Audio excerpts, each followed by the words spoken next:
Today's adventure is not on a K car, but I thought it would be interesting nonetheless. You can see we've got a pretty big crack in the windshield. It's too big for that kit to fully seal. However, I'm going to give it a try. This is $20. New windshields probably closer to $300 or $400. But what I thought was really interesting is, as I'm cleaning this car has been washed, but if you look, you see all those piles of schmutz. That's from the windscreen, even after it's been washed and cleaned.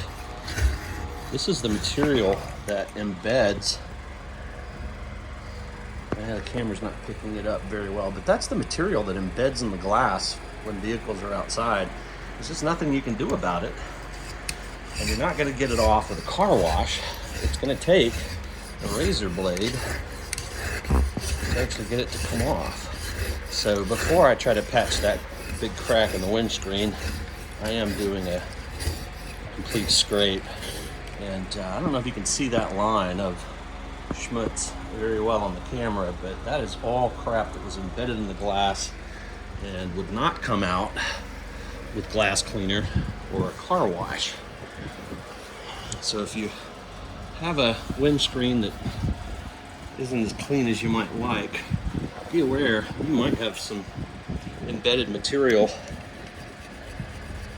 in your glass that would come out with a razor blade. You're not going to get as much results with clay bar on your glass as you do from the razor blade. However, if you want to go all the way, after you razor blade it, wash it again, and then grab your clay bar. There's kind of a before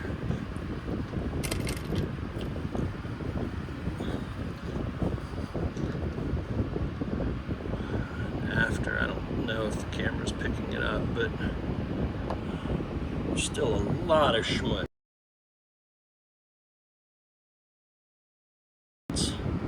in the glass, and clay bar will help. It's not as dramatic as the razor blade, but if you want to go all the way, clay bar your windows after you scrape them with the razor blade.